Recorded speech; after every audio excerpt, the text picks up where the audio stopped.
Hello, for this recipe we need 250 grams of pasta, 300 grams of cherry tomatoes, 15 grams of garlic, and 45 grams of olive oil, 5 grams of salt, and 2 grams of pepper, 10 grams of fresh basil, and 600 grams of boiling water.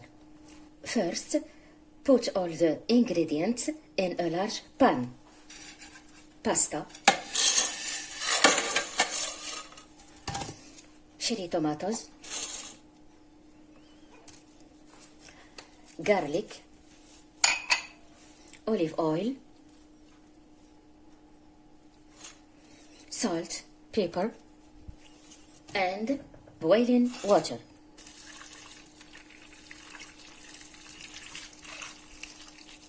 Cook on medium heat for 12 minutes. Stir constantly. Mix with fresh basil.